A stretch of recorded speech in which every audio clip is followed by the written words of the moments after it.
अगला पद है विनय के पद का अगला पद। अगले पद की शुरुआत के पहले मैं फिर कह देना चाहती हूँ बच्चों, पहले पद में राम की विशेषताओं के बारे में बताया गया है, राम का गुणगान किया गया है कि राम ही एक है जो हमारे कष्टों को बिना किसी प्रकार की सेवा के दूर कर सकते हैं, अर्थात हमें सच्चे मन से भगवान राम की आराधना करनी होगी, वो हमारी मनोकामना अवश्य पूरी करेंगे। जिस प्रकार गीध और सबरी ने सच्चे मन से भगवान राम को याद किया और उन्होंने अपने दर्शन देकर इन्हें मुक्ति दी, यह जो भाग्य गीध और सबरी का था वह बड़े बड़े ज्ञानी मुनि जन भी बड़े बड़े पूजा पाठ करके भी उन्हें प्राप्त नहीं हुई। जिस प्रकार रावण ने अपने 10 शीश भगवान शिव के चरणों में चढ़ाकर जो संपत्ति हासिल की, बिना किसी मेहनत के वो सारी संपत्ति राम ने विभीषण को समर्पित कर दी। इसी प्रकार तुलसीदास जी कहते हैं कि मेरा मन तुम ये जो भी इच्छा है वह सिर्फ सच्चे मन से श्री राम की आराधना में अपनी भक्ति को लगाओ और वह सारी मनोकामनाएं हमारी पूरा कर देंगे। श्री राम की कृपा हम पर अवश्य होगी। अगला देखिए, राम के साथ सीता के बारे में भी कहा गया है। जाको प्रिय न राम वैदेही, वैदेही का अर्थ यहाँ सीता को लिया गया है। तजिए मतलब छोड़ना, ताही कोटि करोड़ों, वैरी का अर्थ होता है दुश्मन, सम यद्यपि परम स्नेही। तुलसीदास जी कहते हैं जिसको राम और सीता से प्रेम नहीं है, हमें उन व्यक्तियों का संपर्क छोड़ देना चाहिए। ठीक उसी प्रकार उससे अपने सैकड़ों दुश्मन समझकर हमें उनका साथ छोड़ देना चाहिए।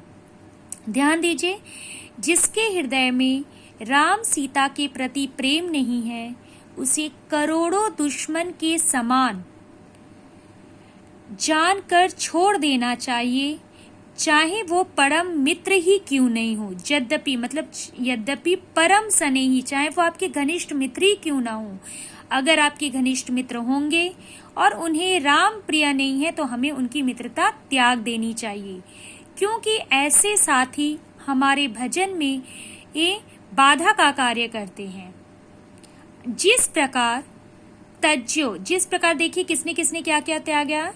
तज्जो मतलब छोड़ देना। जिस प्रकार प्रहलाद ने अपने पिता का त्याग कर दिया, विभीषण ने अपने भाई का और भरत ने अपनी महतारी का अर्थ होता है माँ का। प्रहलाद, विभीषण और भरत इन तीनों ने अपने संबंधियों का त्याग कर दिया। क्यों? क्योंकि ये तीनों को श्री राम पसंद नहीं थे। बलि गुरु तज्यो, बलि ने अपने गुरु शंकराचार्य को, कंत ब्रज बहनती, ब्रज की स्त्रियों ने अपने पतियों का परित्याग कर दिया और उनके साथ क्या हुआ? भय मुद मंगलकारी, और उनका क्या हुआ? मंगलकारी हुआ, अर्थात उनका कल्याण हुआ। किनका? ब्रज की गोपियों का, क्योंकि उन्होंने भी कृष्ण की भक्ति में अपने पतियों का परित्याग किया, क्योंकि उनके पति उनकी भक्ति में बाधक बन रहे थे। बलि ने अपने गुरु शंकराचार्य का भी परित्याग कर दिया।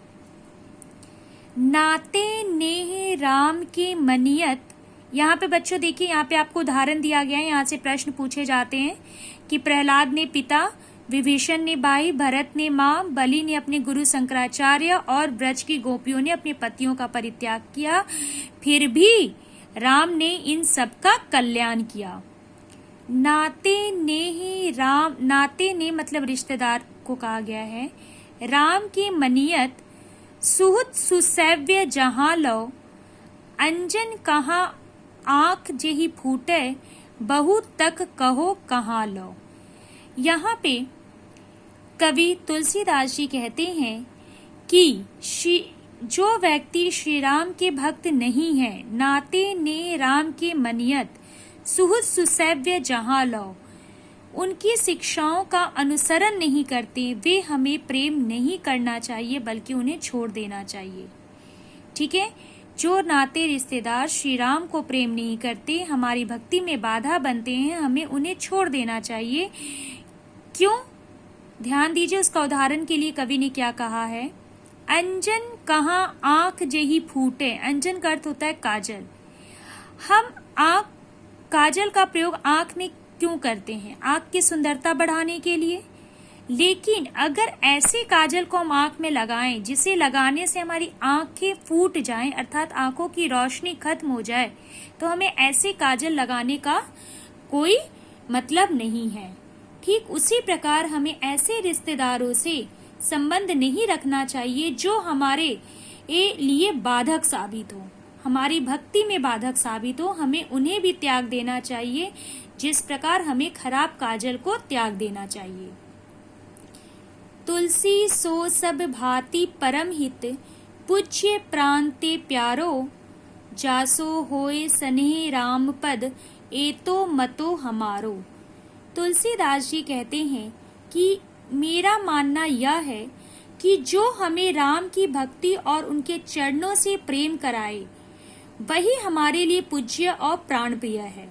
अर्थात पूज्य और प्राण प्रिय है। जो कहने का अर्थ यह है कि जो हमें राम के प्रति और हमारे मन में भक्ति जगाए, उनसे दूरी ना जगाए, भक्ति जगाए, उनकी कृपा बताए, वही हमारे लिए क्या है? पूज्य है, पूज्य और प्राण प्रिय है। जासो होए स्नेह राम पद, एतो मतो हमारे, वही हमारे लिए कल्याणकारी भी हैं। कौन? श्री राम। ठीक है बच्चों, इन दोनों पैराग्राफ में आपको श्री राम के बारे में बताया गया है। पहले पैराग्राफ में जो विशेष बात ध्यान देने के लिए है वो मैं कह देती हूँ। गीध सबरी के बारे में मैंने आपको बताया। पहले पैराग्राफ में यह बताया गया है कि गीध और सबरी बिना किसी ये के राम के सच्चे भक्त थे, तो राम ने भी उन्हें अपना दर्शन देकर उनके अंतिम इच्छाएं पूर्ण की। विभीषण को बिना किसी भी प्रकार के मांग के उन्होंने सारी संपत्ति प्रदान की। इस पैराग्राफ में कहते हैं हमें कि राम और सीता के जो प्रिय नहीं है, हमें वैसे साथी, संबंधी और दोस्तों से दूर रहना चाहिए, यह मानकर कि वह हमारे दुश्मन है।